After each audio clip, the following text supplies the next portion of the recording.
Yeah, we're live. It's 8:02. Welcome to the late night edition of the 7 p.m. show, the live show.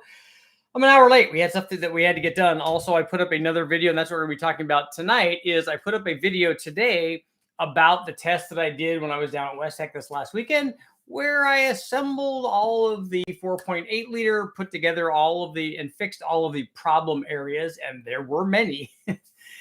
This was one of the things where you are putting it together and you think, I wonder if this is really even going to work.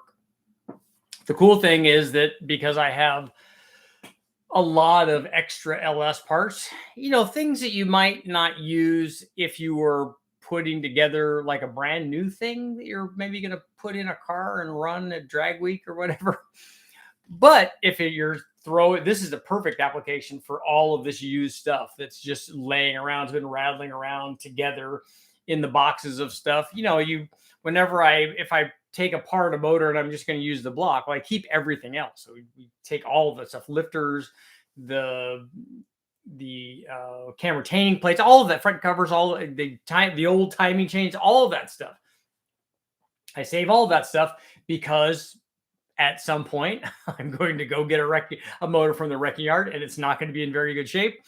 And the bad stuff that I have in my tote that's been rattling around together all of a sudden looks pretty good.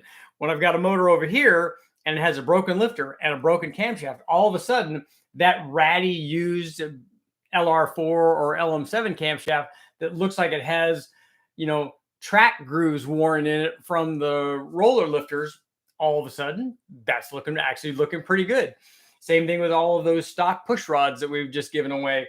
Endless, sections or groupings of rockers that are just sitting there that are all greasy and grimy and stuff. And all of that stuff, all of a sudden, when you're missing something, oh, look, there's only 14 of the 16 rockers in that 4.8 liter. 2 of them were broke. So now these used rockers over here looking pretty good. If you have to go buy new rockers, all of a sudden, if I had to buy all of this stuff that was just sitting around that I reused as used pieces, you double or triple or quadruple the cost of the motor when you bought it from the wrecking yard. That's the beauty of getting it from the wrecking yard. It's one of those things that you want to do when you're getting it. And this is very important for you wrecking yard guys out there. Most of the guys that are doing wrecking yard stuff kind of know this already.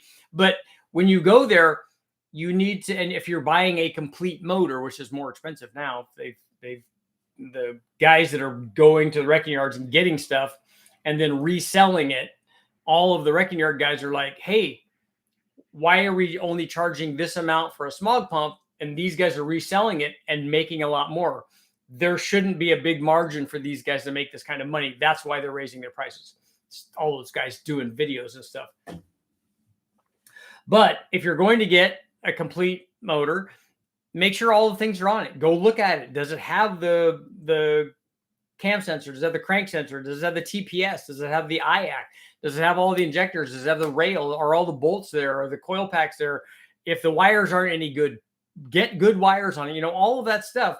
Make sure that that's all there. So even if you end up not using it, I would never use used wires on a build. All these motors have used wires on them. But if you're that guy, even if you're going to throw them away, what happens if one of your new superconductor wires or whatever that you put on, what if one of those goes out? Oh, hey, look, I got a used stock one right here. Just plug that in and it works just fine. So all of that stuff, even if it's not being used on the current project, it's really good to have spare stuff sitting around. But that's over here. There's a fine line between I have a few extra things that I could go to, like sets of lifters or whatever, and hoarding. I'm going to go get everything and put it there and just stack it up. So I have 18 of everything just in case. There's never going to be 18 just in cases. There's going to be 1 or 2 or whatever. That's okay. Be prepared for that. If it goes beyond that and you have 18 of them, you should have planned ahead a little bit. So again, fine line, hoarding versus, hey, I'm just kind of prepared. There's a big thing between conspiracy theories and just being cautious or open-minded. Big difference there. But I was able to have all of these parts. So we had push rods because even though when I took this motor apart, one of the push rods was actually missing, was gone. The other one was bent enough to almost be broke. And it also had a bad camshaft and a bad lifter. I'm hoping that all the other lifters were good, and judging from this video, now we know they were all good because we put another camshaft in it and reused those lifters, except for the one bad one. I replaced that lifter because that had already rotated. I think I also put another set of used trays in there, and I made sure that the trays that I put in, thinking ahead that if this motor does end up working, that it will get at least one camshaft, if not 10 or 20 different camshafts in it. It will get at least one. So I put lifter trays in that I knew that when I rotated the cam, they would go up. I even did and I should have done a video on it while I was doing it. I was thinking, you really should be filming this. But I just did the test of what I do is, once the timing chain, you can do it with the timing chain on, but once the timing chain's on, I can just spin the camshaft, and I spin the camshaft to push all the lifters up. Well, if you put a push rod in each one when you're spinning it, you can see that the push rod stays up or doesn't stay up. If you spin it, you can hear it. You can hear the lifter drop back down onto the camshaft, and you can feel it too if you're holding on the camshaft. But the telltale sign is if you put a push rod in there and you spin it over and the push rod goes up the push rod goes up and you can see that and it stays in that position, then the tray is holding the lifter up. So you can go through a sequence of testing all of those before you go to pull your camshaft out. You go, oh, look, they're all being held up. I don't have one that's gonna stop me from pulling the camshaft out, because if it's not the end one, even if it's the end one, it can still hit the cam journal for the bearing. So it could stop the cam from coming out. If it doesn't do that, after you get it out, that there's also a problem that after you get the camshaft out, now there's nothing stopping the lifters if they did want to fall, or if you hit them on the way out and cause them to fall, now they fall down in, then you got to take the motor apart. So that's kind of a pain. You also have guides that you can put in to stop them from falling, and hopefully that's a fairly good tool. People use the wooden dowels. We have special tools that were made by QTP or somebody that slid in there. Unfortunately, they didn't work with all of the different styles of lifters, because the different lifters actually have different band thicknesses, I think, for the oiling section. And so it didn't work smoothly with all of them. But I digress. We reused all the lifters. I had one lifter that we had to replace. We did replace the camshaft. I thought that I put the L33 camshaft in there. It might have been an LM7. I'm not sure about the camshaft that was in there anyway, but at any rate, we put a camshaft in there because, again, all I care about is that we had 8 holes. I fixed the 706 heads, took out the offending bent valve, put another valve in, and from another used head that I had, again, not anything special, I used all the stock springs, used stock push rods, didn't do trunnion upgrades or any of the thing on the, I'm sure, well used factory rockers. In fact, I should have checked in retrospect now, looking back at the filming that I did, I should have checked the rocker cups, because a number of the push rods were worn out, and they're not going to be worn out. They don't usually get worn out on the lifter side. They usually get worn out on the contact area between the lifter and the rocker cup. So I should have checked those. What happens is if you flip them all over, you'll see some of them are going to be really shiny. Now you're going to see wear streaks, and the ball will no longer be round on the end of it'll start flattening out on the end of the push rod. And then you'll also see a corresponding shiny wear marks in the cup of the rocker. At that point, you should start thinking about replacing the rocker with another used rocker. I didn't even do that. I just put those back on. The other thing that I wish I would have done that I didn't do when we did this is I wish, instead of just running it on the dyno, which tells us if it's making power, it tells us that it's working. But I kind of wish I would have done either a cranking compression test or a leak down test on all of them, just to see that they were relatively even.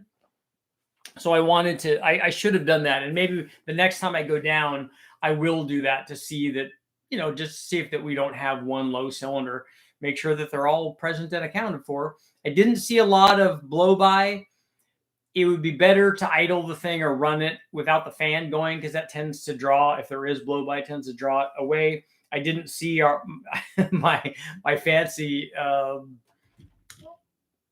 the breather with the rag wrapped around it. I didn't see that thing puffing or anything, because I've seen some that are pretty puffy.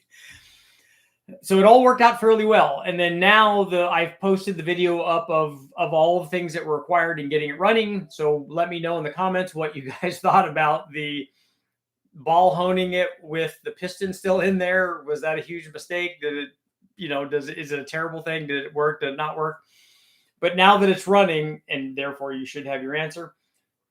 After I got it running, and I just put a carburetor on there, and the MSD ignition controller is very easy and quick to put it on there. I had to run another motor that I ran there. I had to run it with the Terminator X, but that Terminator X had to go away because it went with the owner of the motor had that, and they were going to put it in a car or a boat or something. And so I didn't have one. And as it turned out, there was one there, and I ended up using that later on. So what I did after we ran the 4.8 with the carbureted intake, I did some interesting tuning, and I want to show you what happens in one of the videos that are coming up when I did tuning on the carburetor. So we're going to compare the RPM intake manifold in 750 to the truck intake manifold. And I think we had a poll one of the times, either the early morning project promotion kind of thing, or the motivational thing, or the nighttime one. One of the polls was, did the long runner intake manifold make more torque than the dual plane? And it did. So if you guys were waiting for the answer for that, it did. The long runner manifold made more peak torque. Not by a lot, but by some. And so it made more peak torque, and it made more peak power. So at the risk of spoiling everything, there's a dramatic change in what the curve looks like. So it's interesting. So I did run it fuel injected, which I like to do, and ran it carbureted, which I also like to do. And then we changed camshaft. So we went from a stock camshaft, and that will be in the next video after that.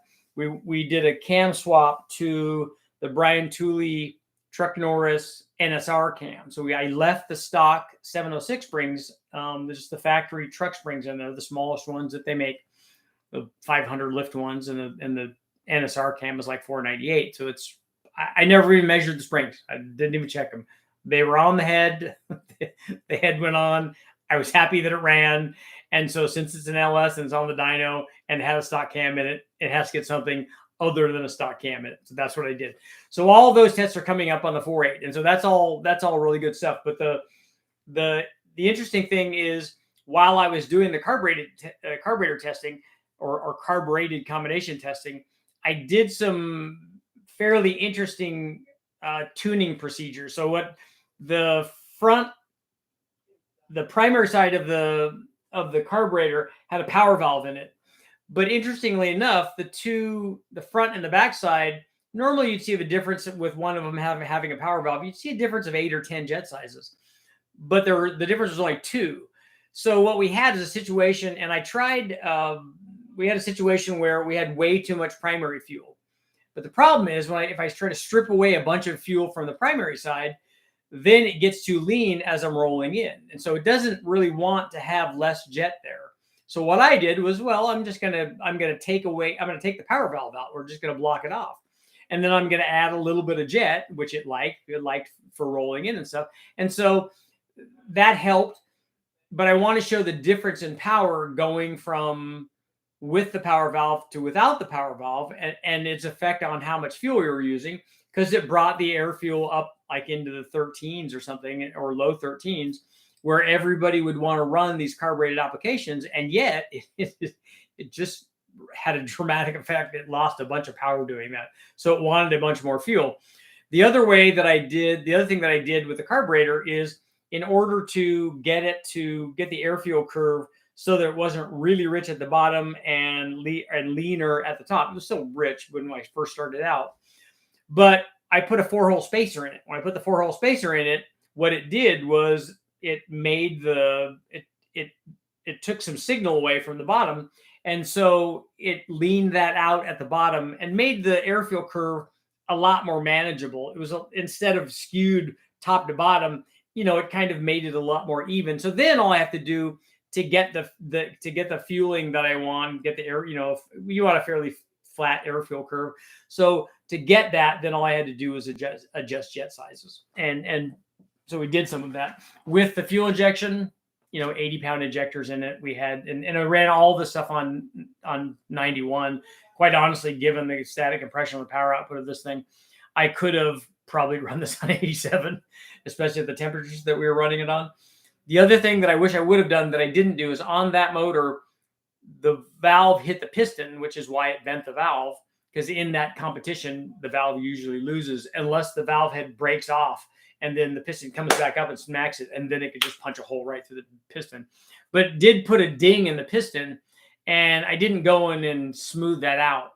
But if I ever go to do ring gap in this thing, which is certainly a possibility, or I want to put a better head gasket in it because it's just got kind of a factory replacement one, or put head studs or whatever I'm going to do, I definitely would just dress that up just to make sure that it's not a super hot spot or potential for detonation in an otherwise, reasonable kind of combination. The other thing I'd like to do is run nitrous on it to help seat the pistons and or boost to help seat the pistons, because it's that's what you do when you break it in, is you add boost to it or add nitrous to it. So I want to do that. But before I do that, I would like to do a compression test or a leak down test and just see how they're sealing. Everybody's concerned about the one cylinder where I did a ball hone. And even though I in the video, I only show just wiping it out or whatever, in reality, we sprayed it down with brake clean and stuff. And then I kept wiping it out with white rags until we weren't getting anything. You could see residue on there. You could see it discoloration. Until you're not getting that, then that's, for me, that's pretty clean. That's as clean as you do a new motor. The concern would be what would be down between the ring and the cylinder wall. But we'd sprayed that off, and I'd even rotated the motor a couple of times, just spinning it by hand. And, we kept wiping it off, blowing it out and stuff. I did the things that I could to make it better. It's not machine shop right. It's not perfectly clean. It's not far to this side like we talked about before. It's more to this side. And yet it seemed to work. And I honestly don't think, because the other comment I get a lot is, yeah, but that won't work for very long. I'm like, I don't think that the material is embedded in the wall or the ring, and so that it will stay there and wear. We already have a metal to metal wear between those two surfaces. So I honestly don't think that that's really going to be an issue. I think given the fact that this thing has 1 million miles on it already, that's what happened. So I've already done the more testing. So I got more videos coming up every day. I'll have more videos coming out. And then I also have the videos on the 5.3. We tested lots of Brian Tooley stuff, a couple of different cams, the Red Hot cam, the Hot Rod cam, the Truck Norris. I tested the Sloppy Stage 2. I also tested a couple of Elgin cams. So there's lots of really good stuff coming up. And then also a video on the 440. So because I was down there, I tested. And since I tested, there are going to be videos, and you guys are going to get to see all that. So let's see what you guys got going on.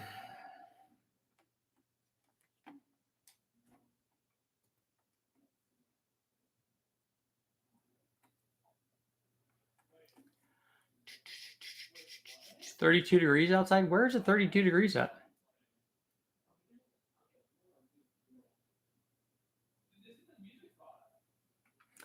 Yeah, 95 degrees. It was really warm in Southern California when I was down there.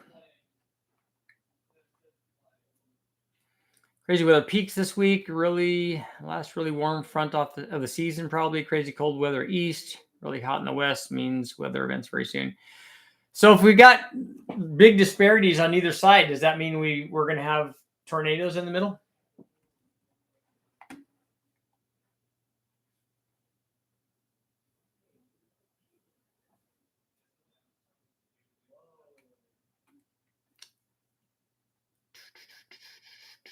San Diego's always balmy. We're actually heading down to San Diego. Richard, I'm doing HCI, my 302 Fox body. 19-pound injectors, okay. No, 19s won't support heads, cam, and intake usually. 24s will support 400 flywheel horsepower or thereabouts.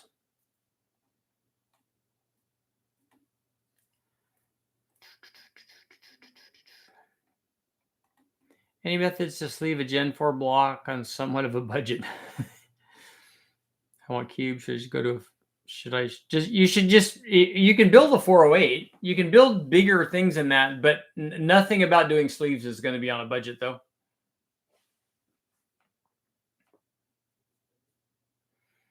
That's not a cheap date. I mean, it's cheap relative to buying a new block, like a new aftermarket block, but not cheaper than doing a 408. That's kind of the cheap way. Any chance you'll test this Texas Speed Chopacabra in the future? I do want to. I should contact them if they have one. Brian Tooley said he would be up for comparing it to the what I would love to do is I would like to take a Truck Norris and that Chopacabra cam and run it on a 5.3 that I have at West Tech, then send both of them to Brian Tooley and have them test them on one of their motors, and then send all the same cams, and then send those two cams over to Texas Speed and have them test them. And then I'd like to report the results of all three. I think that would be cool because I think it would show. I know conspiracy theorists would say that it's going to show who's going to lie about their cam being better. I'll already have the data, and I guarantee you that if the test results from both of those places would match what I have. If one of those cams was not better, but if it was, what's going to happen is I don't know what the specs are on that one, but if it's different, if it's instead of 212, if it's 215 or 219, it's going to do the same thing that the best cam or any of these other cams I've run. When it's bigger, it makes more power up top. That's what cams do when they're different. Doesn't matter what the name is or anything. That's what they do. And so if we see that, if I see that, Brian Tooley's going to see that, and the guys from Texas Speed are going to see that because that's what the cams do.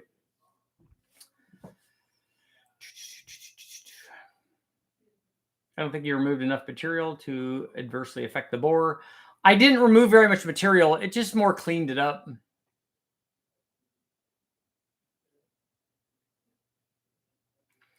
Richard, I'm building a 542 valve for my Gen 2 Lightning. Are the 262 cams fine? I think that those are fine, and I don't think I would go bigger than that. Just drivability. You start trading power down low. I had the 274 cams in my Mustang on a 4.6, and I was not happy with those. Not happy. That was my next question. Sleeves versus Dart. Why don't people run the C5R block anymore? I don't know. Is it really, really expensive? I sleeved an LS6 block. We made a 468 out of it. I remember Brian did a 454 out of an LS7 block that he had. Switched my Fox over to a Holly. Probably good tuning with that.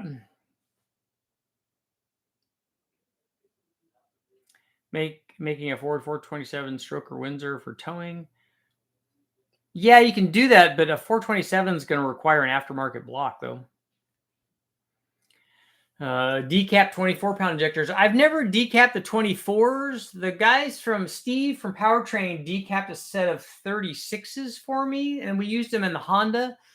They jumped up to 80s or 86s or something, and they worked pretty well, but they weren't, all 8 of them were not even. So if you're going to do that, you're going to have to do, and the nice thing about 24s is there's a million of those around. So you could decap those. I don't know how big they would go to, though.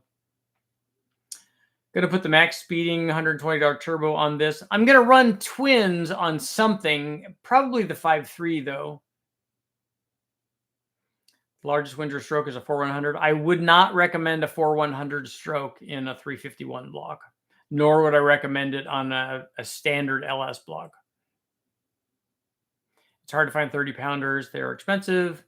24s and 36s. The 36s, you don't need 30s. The 36 is fine because especially if you can tune it, you can take fuel away. It's pretty easy. Would a 408 on a F4TE block be safer? I don't know about the word safer. It's just that on a 4100 stroke, you're pulling the piston too far down, and it's just not a good combination. That's why you see more 408s than you see 427s. And if you see a 427, it's going to be a 4125 bore block, or at least it should be. I know guys do the other way, but not a fan.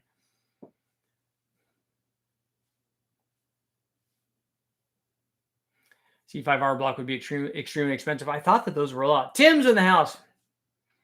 You can get 50 pounders all day on eBay. And I think honestly, if you're thinking about boost, I think an 80-pound DECA injector is a pretty cheap date, right?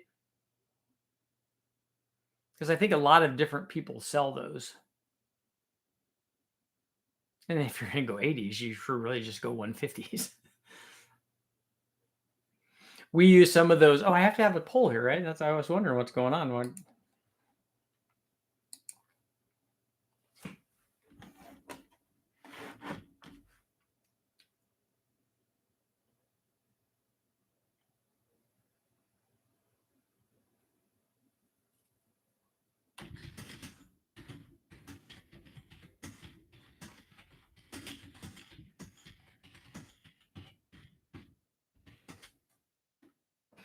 I ran a 750 Holly, pretty sure it was a 750 Holly, on the RPM intake manifold on the dual plane. And I ran it with the stock camshaft and long tube headers, basically a stock motor.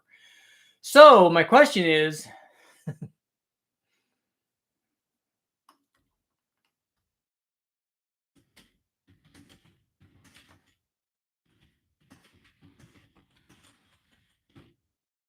is a 750 carb too big for a stock 4.8 liter, and will a 650 make more power? The answer obviously has to be the same to both of those.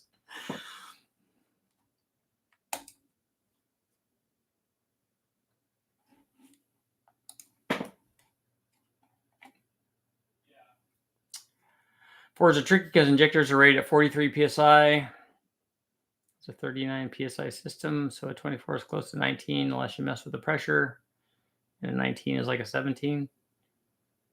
Why is a factory Ford a 39 psi system? Or is it are you talking about the modular Ford? Cam suggestions for 95 LT1 with iron heads for an Impala for more torque. Do a lot of highway driving. Cylinder head has broken stud will need to be pulled, so thinking of a cam and spring upgrade. There are lots of good small cams for those. The thing that hurts you the most, especially in an Impala, is that an LT1 doesn't make very good torque. It really needs a different intake manifold. But there are small cams for them. Think the guys at TPIS have cams for them. Comp obviously has cams for them. Lingenfelter has cams for those. But think something small, something less than 218 degrees at 50 on the intake side.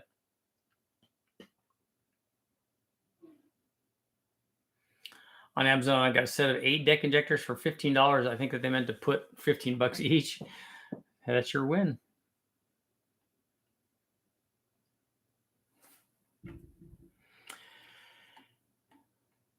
Carol, no problem. Let's see. Bosch 210-pound injectors, perfect for E85. Will the 4.8 get piston upgrades? It's not planned right now. Got 50s and 60s. Can't decide what to install. My TVS 862 heads, SS2 cam on my 660 no boost. Either one of those will work as long as you can tune it. Ever run a direct injection engine converted 100% to port injection? The guys at Brian Tooley did on, I can't remember if it was an L83 or an LT1, but they did do that. Any problem with chamber design, piston design? It makes less power, and the piston obviously is designed with direct injection to have like mixture motion. But I don't know if that's more or less prone to detonation if you're not injecting the fuel in the combustion chamber.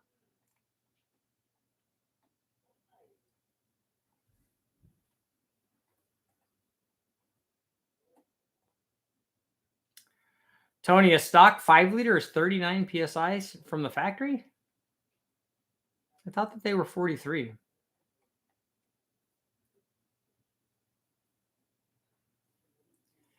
Richard, do you have any videos on how to set up a scramble on a turbo system? I do not. We would never do that on the engine dyno.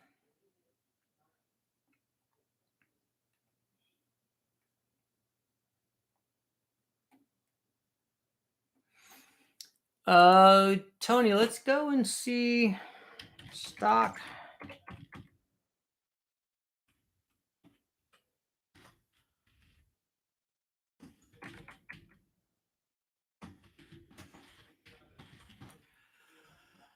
Stock 5-liter Ford fuel pressure says 39 psi.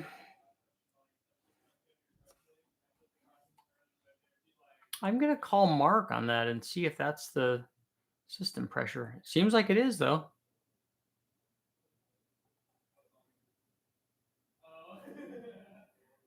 I just checked my stock fuel pressure. I have 36 psi with the vacuum on. I have 45 psi with the vacuum off. The way to read it is with the vacuum off, but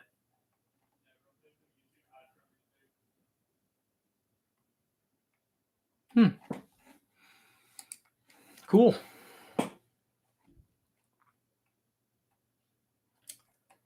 Let's see here. Larry, I didn't see a live show tonight. I was watching the morning show for the last 45 minutes. 1.5 speed. I was late tonight. That's right. What's a good speed density cam for a Ford? Can you program the factory ECU? If you cannot, then something small. So what is the 4.8 making with a carb intake? Like 320.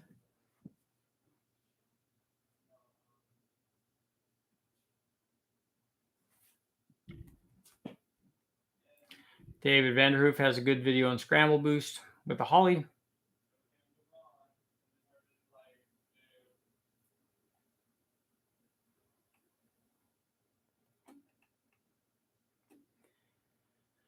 I know my 5.8 and my F250 is 19-pound injectors.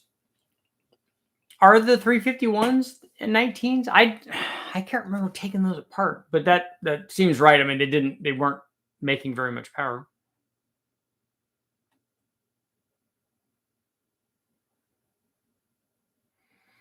Would you get a car going on stock gear? Do you mean stock gear by the stock fuel rails and that kind of stuff? Remember, get it running. Don't get it right. Those things aren't mutually exclusive, but most people try to like do everything perfect and they end up not getting it running. Just get it running.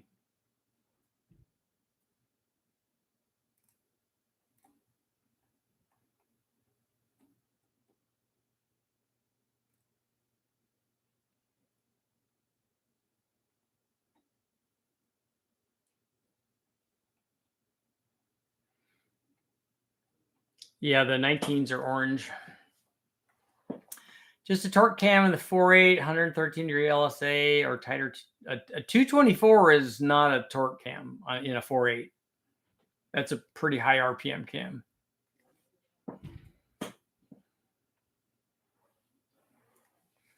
Tony, why are you calculating 24-pound injectors and CFM? Because one of those is fuel and one of those is airflow.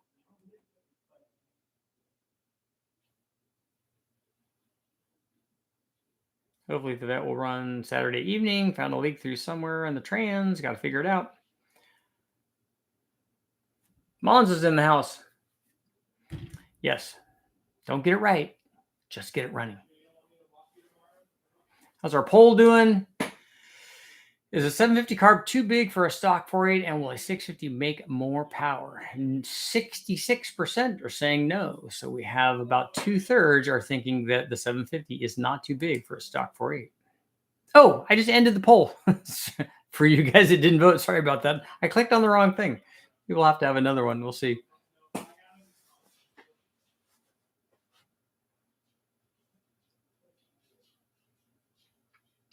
I didn't realize you meant to ball home my engine with the pistons in the bore. I assumed it had to drop the pan and winch tray to take out the pistons.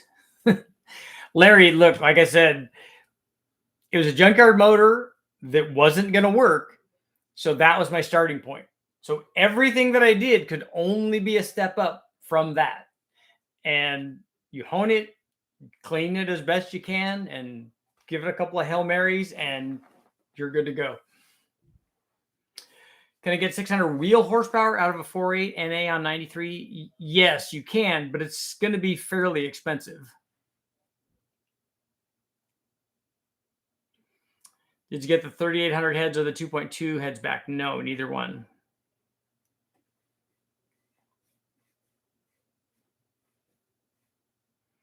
Started out needing a fuel pump, then I got love tapped, and just now got the rear quarter patch, then saw some trans juice under it. It is always something. That's how I felt when I was doing the 4.8. Every time I took something apart, it's like, oh, here's another freaking problem.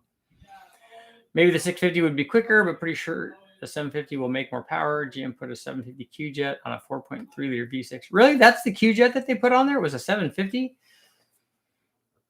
How many different versions of that Q-Jet did they have? I know that they had an 800, like the one that they used on the Cadillacs and the Buicks.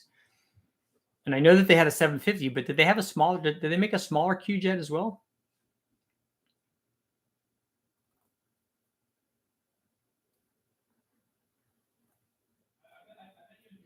EEC4 speed density non-programmable. Well, it's still programmable. You can get into that ECU and program it. But how are you going to do a stroker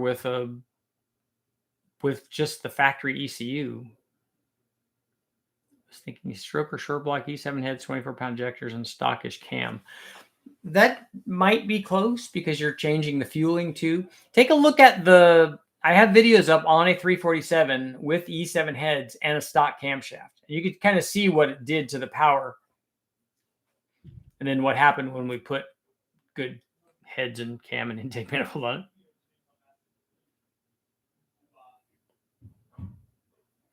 Q-Jet on my 305. The Q-Jets work really well. They're just limited in their amount of fuel capacity, basically.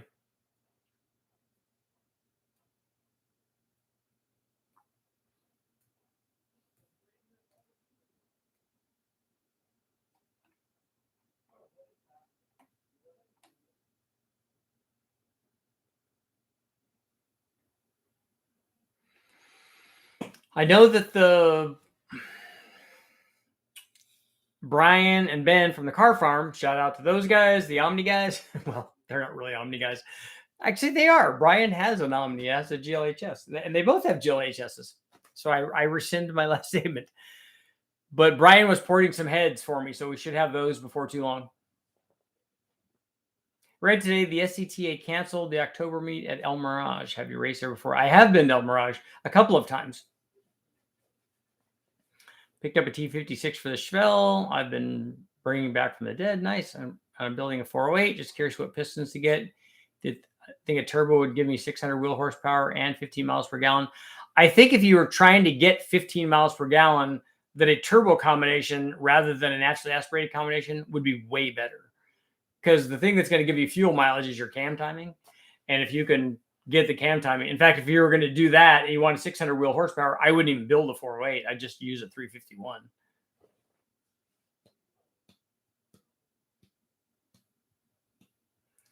If I unplug my CAS, the car goes into batch fire with wasted spark mode. Would that be good to get it running? Yeah, just it'll start, right? The Holly for my Fox fixed all of the EEC4 tuning issues. I liked my EEC4. I thought it was really good. I thought it was kind of hard to beat the drivability of a factory ECU that was originally a mass air car, which my 88 was. So even after we put blowers and stuff on it, it's worked really good for drivability. And we never had any problems with it. This is even before we could tune them. We did it with mass air meters and injector sizes and boost timing retards. And early on, we did it with FMUs. So all that worked. Richard started looking at the Trek Norris for my DoD delete on an LS4, but was thinking about, I think it might be a bit tame. What size motor is it? Oh, an LS4. Okay, never mind. I've been looking at an Elgin 220, 224. The 220 cam is going to make more power, definitely. It's going to be softer down low compared to the Trek Norris. Does the Holly control the trans? Some of them will. The Dominator will, and the Terminator X Max. of an MS3 Pro and a micro squirt for trans control. Okay. Would the MS3X won't control trans? Stock cams and boost is the best of both worlds.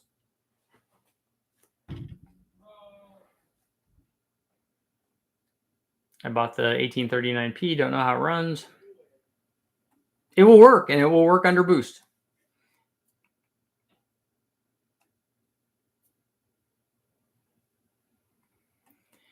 It seems after some Google searches, Rochester only made a 750 and an 800. I wasn't familiar with a smaller one. I didn't know if maybe some of the feedback carburetors were smaller, but I don't think that they were. How do you compare induction flow of a carburetor to an EFI intake manifold and throttle body? Is the CFM divided to 8 runners? I'm trying to use some software. How are you going to get the flow rate of the intake manifold? How are you going to get the flow rate of the intake manifold in a carbureted intake manifold? If you wanted to compare something, you would compare the throttle body airflow to like the carburetor airflow.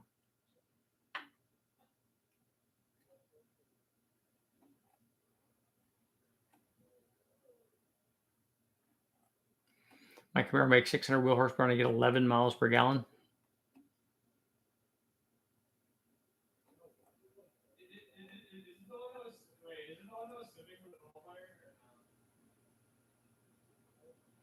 Okay, so it doesn't come that way stock. The MS3X doesn't.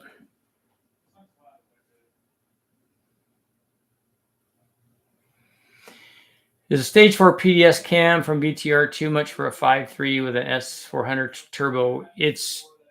I don't know what you mean by is it too much? It will work. You can run a turbo with it. It's just going to be really soft for a 5.3. You don't need that big of a camshaft. I would go down at least 2 steps and maybe 3 steps in cam from there. He just has 4. They have a 500, a 650, a 680, 780, and 800 plus. This is from a GM manual. Stock timing chain or double roller. On an LS, a stock timing chain. Not a stock one, but a single roller.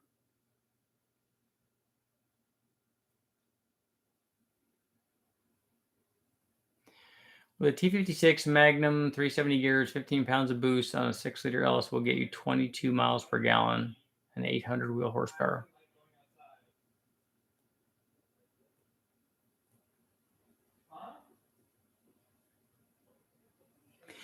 Q-Jets need bigger needle and seat, and they need a bigger fuel capacity too, because even though you can flow more in there, which is helpful, they need more bowl area.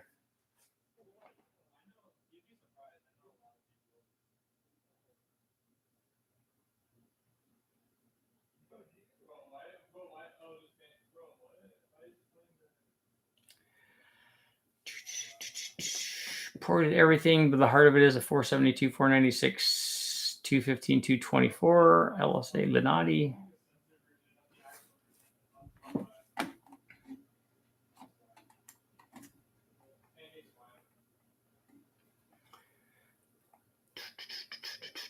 The thing that I don't like about that, that was the stage 4 PDS. The stage 4 PDS cam is going to be, because it's big, it's going to be soft, and because it's a PDS blower cam, it's also going to be soft down low, and the turbo is not going to spool nearly as well.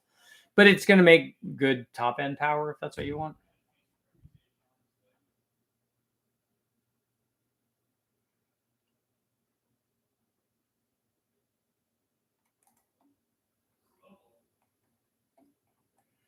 Going to charge on the big end. I'm very excited about doing the 2.2 turbo, which I was hoping I was going to be able to put together while I was down there, but there wasn't enough time. I'm most excited actually about running the throttle body in front of the turbo, seeing what happens there. And I'm also excited about the possibility of running a carburetor in front of the turbo. Because, draw through turbos. Because all of the stuff I read about in my Gale Banks books have had that stuff.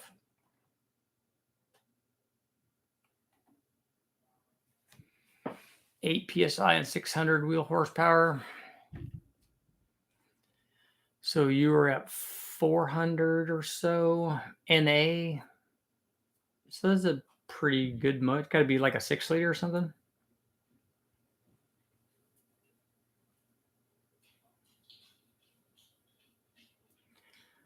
A Power Glide 4500 stall, Ford 9-inch 411s. Just don't know if I should do a sloppy stage 2 or the stage 4 PDS cam for my setup. If you have a turbo on it, you should pick this stage 2.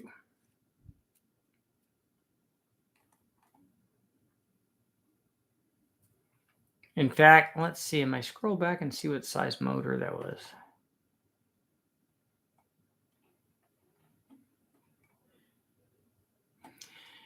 Yeah, if you have a 5.3, I might even be tempted to just go with a Truck Norris on that, because you'll be able to max that turbo out, and anything that you do with camshaft to make the turbo come on sooner is going to be better. Although you have a 4500 stall anyway, so yeah, you can get away with that sloppy stage 2. What's your fuel ratio at 1850 RPM? What throttle angle are you talking about?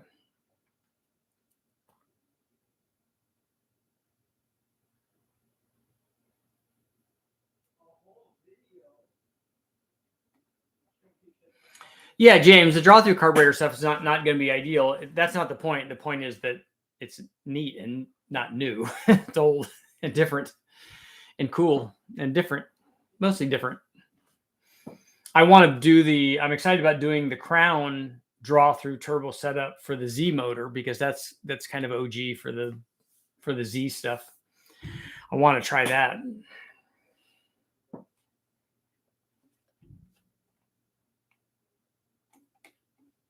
So both turbo on, using OEM XRT fuel rail with a stock XRT injector and 4-bar map, then running on E10 because of my lack of intercooler, and unplug CAS with the vacuum boost.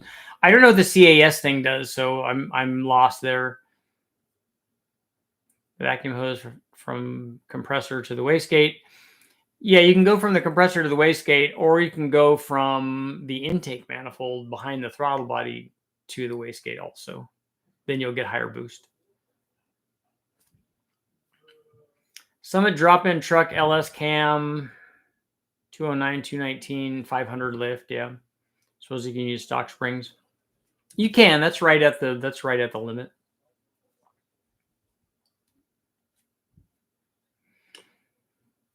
That might actually be, although 209, 217, 112. It'd be interesting to see how that does compared to the low lift Truck Norris.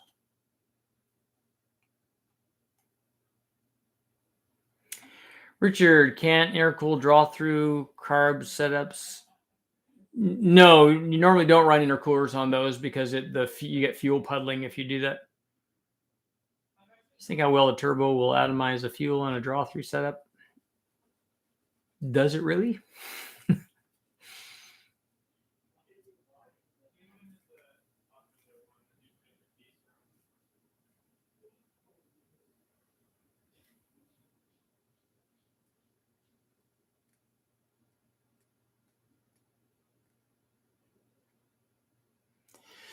Yeah, Monza, you'll pick up some good power swapping out that LS4 intake. That's for sure. That thing was not good.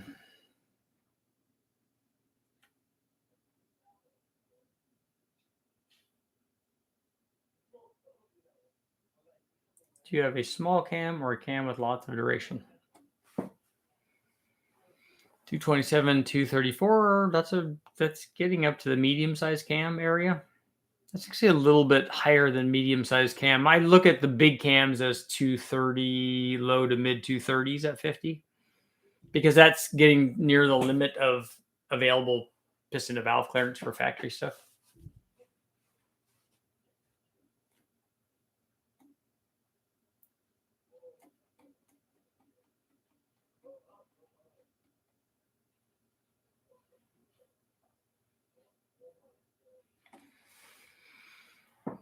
The LS6 has more.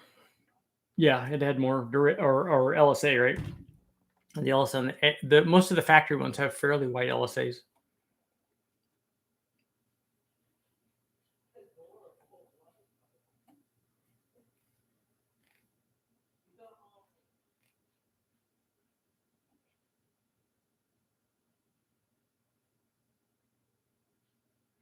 500 lift is like stock lift territory. Not on all of them. A lot of the factory cams were 550 lift. Actually, a little bit more than that, 553 or something.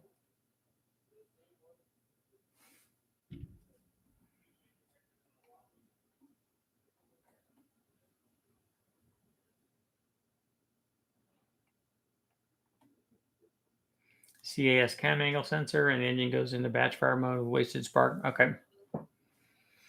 We run in batch fire a lot anyways. As a matter of fact, the testing that we did on the 4.8, we ran like that, and also the stroker that we ran. We don't really care about sequential injection when we're running that. I probably should, then we would go through less fuel that way.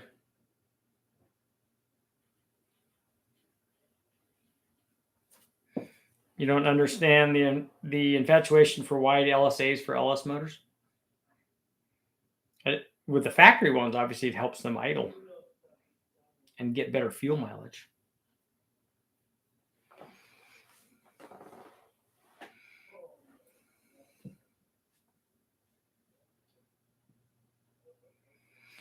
Sequential injection only benefits low RPM. I don't know that it benefits power ever, but it definitely would. You definitely use less fuel doing it like that.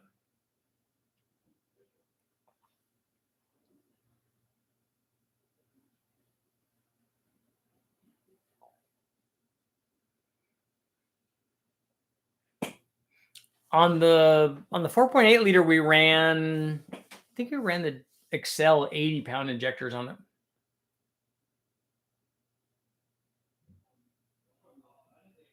The L98 idle fine at 114-degree lobe separation angle. You also have to take into account what, because just the LSA is one thing, and you can adjust that a lot. But if you don't change the duration, a different thing is going to happen than if you adjust both of them. So if you have a tight LSA that's like 107, but you have very low duration, the cam's actually still going to idle fairly well. But if you have a 231 cam at 231, 248 cam, and you have a tight LSA, it's not going to idle very well. But it's probably going to make good power, though. Probably going to make some power. Just saying.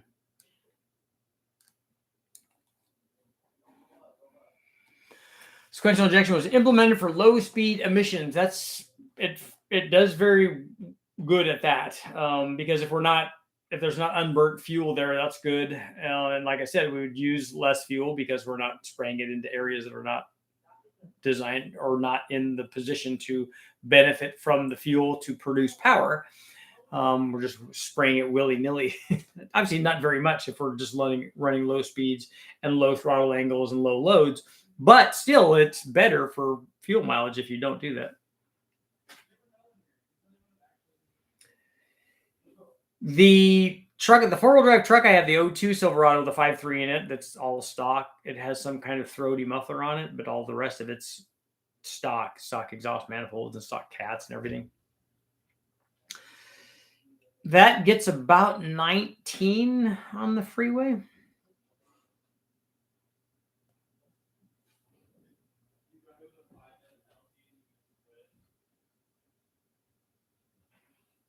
My software reflects that if I toy around with a single plane versus, what is SFI? Stock fuel injection?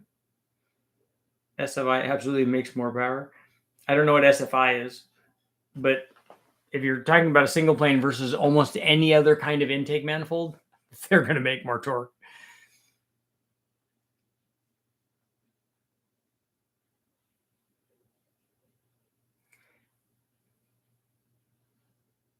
So, but a single plane versus sequential fuel injection would be used on a single plane and a dual plane and a factory long runner EFI intake manifold. So that's just the fueling. That's not the intake manifold.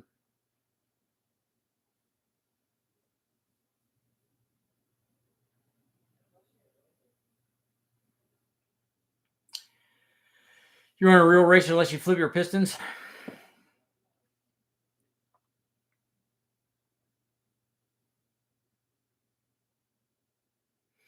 The desktop dyno stuff is fun to play with. It's interesting because it can show you different trends. But I've had people argue with me using that. They've told me that my dyno testing isn't right. There's no way I can do that. This says that it won't do that. I'm like, well, that's all well and good, but that's why people don't. That's why people use these two. They use that and they use this, and then they use chassis dynos, and then they use the track, and they use all kinds of simulators, and that's why they use all that stuff to find out what really happens. A lot of 80s engines are also dual batch fire injection, where there are two different batches of injection.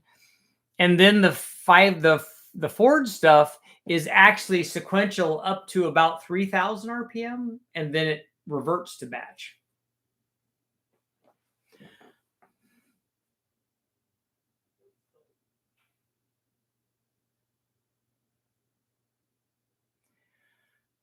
With the price of fuel, I've been wondering if the 4.8 LS is going to become more popular. You can still make 1,000 horsepower. I actually would love to have a 4.8 in my truck. I wish my truck was two-wheel drive, and I wish it had a 4.8 in it. Because for what I do, we don't use the truck where I would need the extra power. Not once in a blue moon. Like when I towed the Omni back, going up some of those hills, it would have been better to have more power, but I still would have made it over the hills, even with a 4.8. But where it was doing most of its driving on level or rolling hills or whatever, a 4.8 would have just been, I would think that a 4.8 would get better mileage.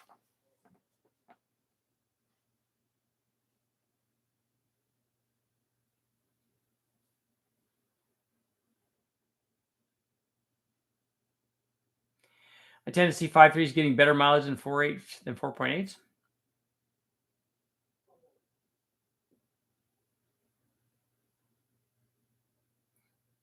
Is it a waste to raise compression with a 5.3 on a 6.0 to make cheap power? No, it works good, and you'll get better fuel mileage too.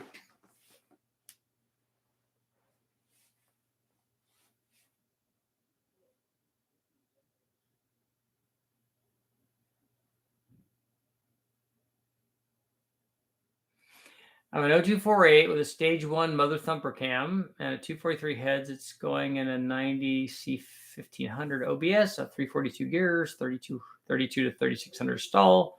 Hoping for a good turnout. That should be good. That's the right kind of stall for that camshaft.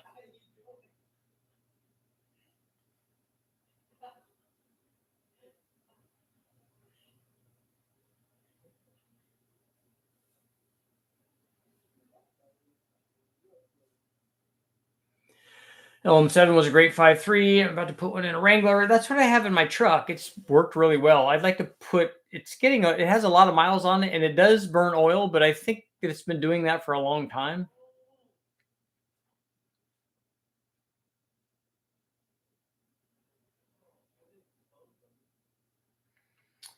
Leaded race gas is supported by general aviation sales. California has in places banned leaded gas for sale at airfields. Do you have any inside knowledge on future sales or lack thereof of leaded gas? I don't know anything about that. I didn't know that was even a thing. Trailblazers on Rock Auto for $138. That's pretty cheap.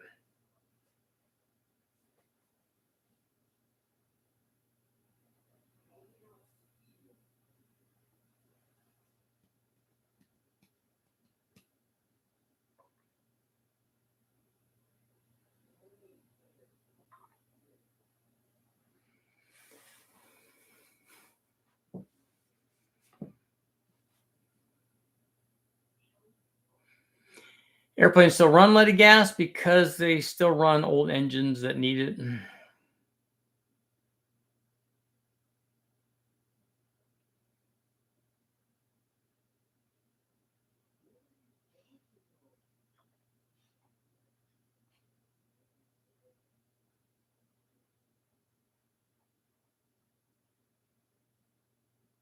My 4.8 and Silverado is lagging power, looking into getting some upgrades for some power. I'd be interested to see if a 4.8 would get better mileage than a 5.3. The argument is that would have more throttle angle or less throttle angle on one of them under the same conditions and stuff. But the only way to know for sure is to put a 4.8 in it and tune it and kind of see what happens.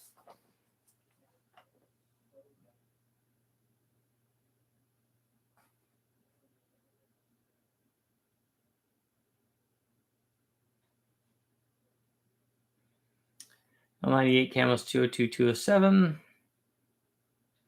CZ4 cam 208, 221. It was like a factory small block 60s Corvette at idle. Well, the 3030 cam would have been 248 or 254 at 50. It'd have been a lot bigger than those cams. It wouldn't have been very much lift. It'd have been more than the 413. I think it was 480. More throttle angle, less pumping losses. Yeah, if you're cruising, that's right.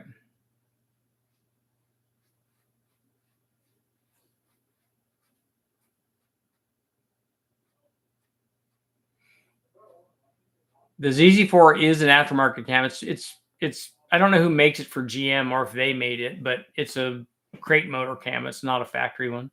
I mean, it's not installed in any factory engine. It's only in a crate motor or an aftermarket.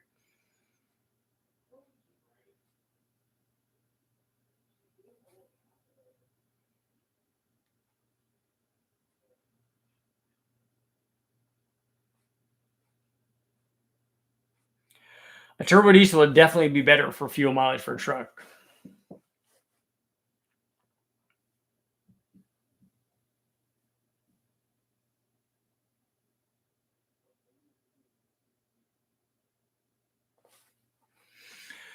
Two more minutes.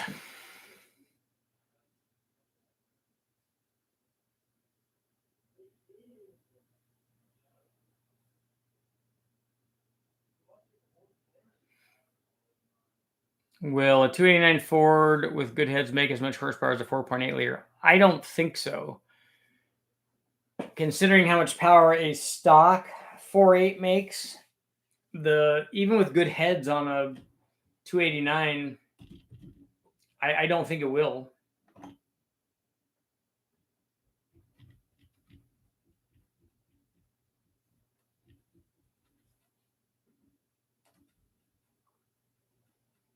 Taller tires or final drive will accomplish the same thing as switching to a 4.8. Do you really think so? It's already running fairly low engine speed.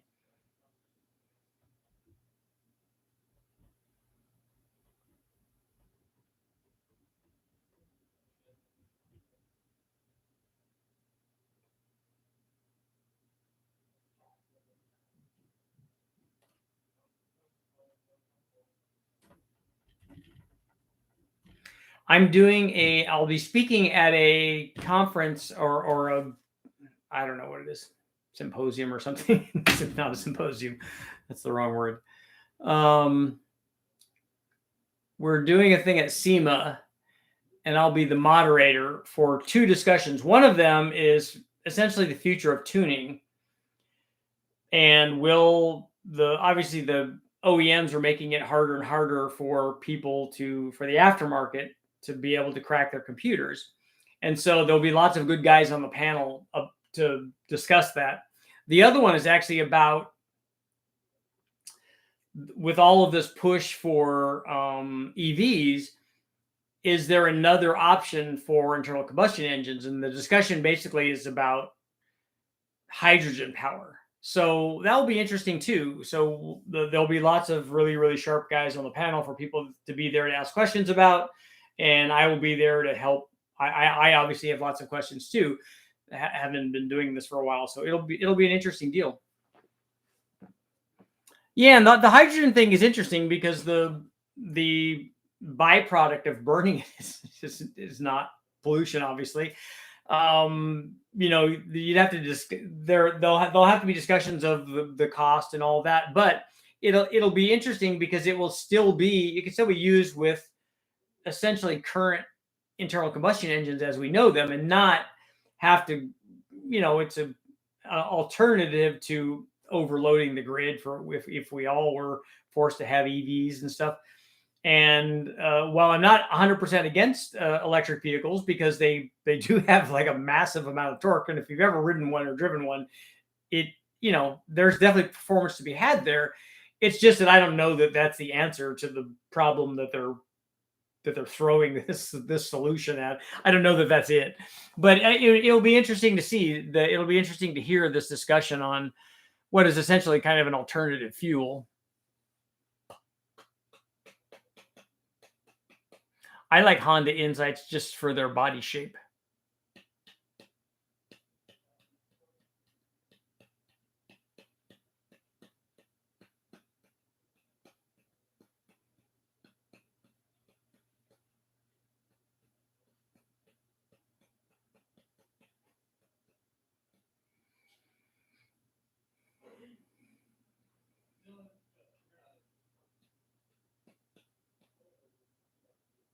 Yeah, the hydrogen thing, they had hydrogen fuel cell cars when I was out at, I think Roush did one with one of the, I'm thinking it was with one of the colleges or something.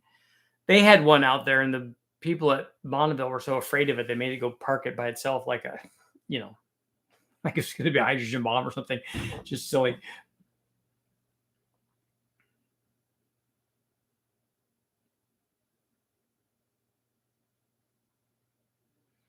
The first gen Insight is good because it's very, very slippery, and that I always look at it from the idea of this would be a good Bonneville car.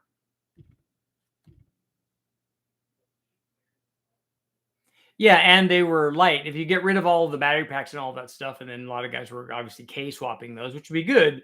And then if you put that kind of power into that car, that car looks like you could just push it and it would go, like, just push it off the line and it would go 100 miles an hour just all by itself. Right? Right. And on that note, it's time to go. Thank you guys all for showing up. Sorry I was here late, but we had a bunch of stuff that I was trying to get done. I will see you guys all probably tomorrow. And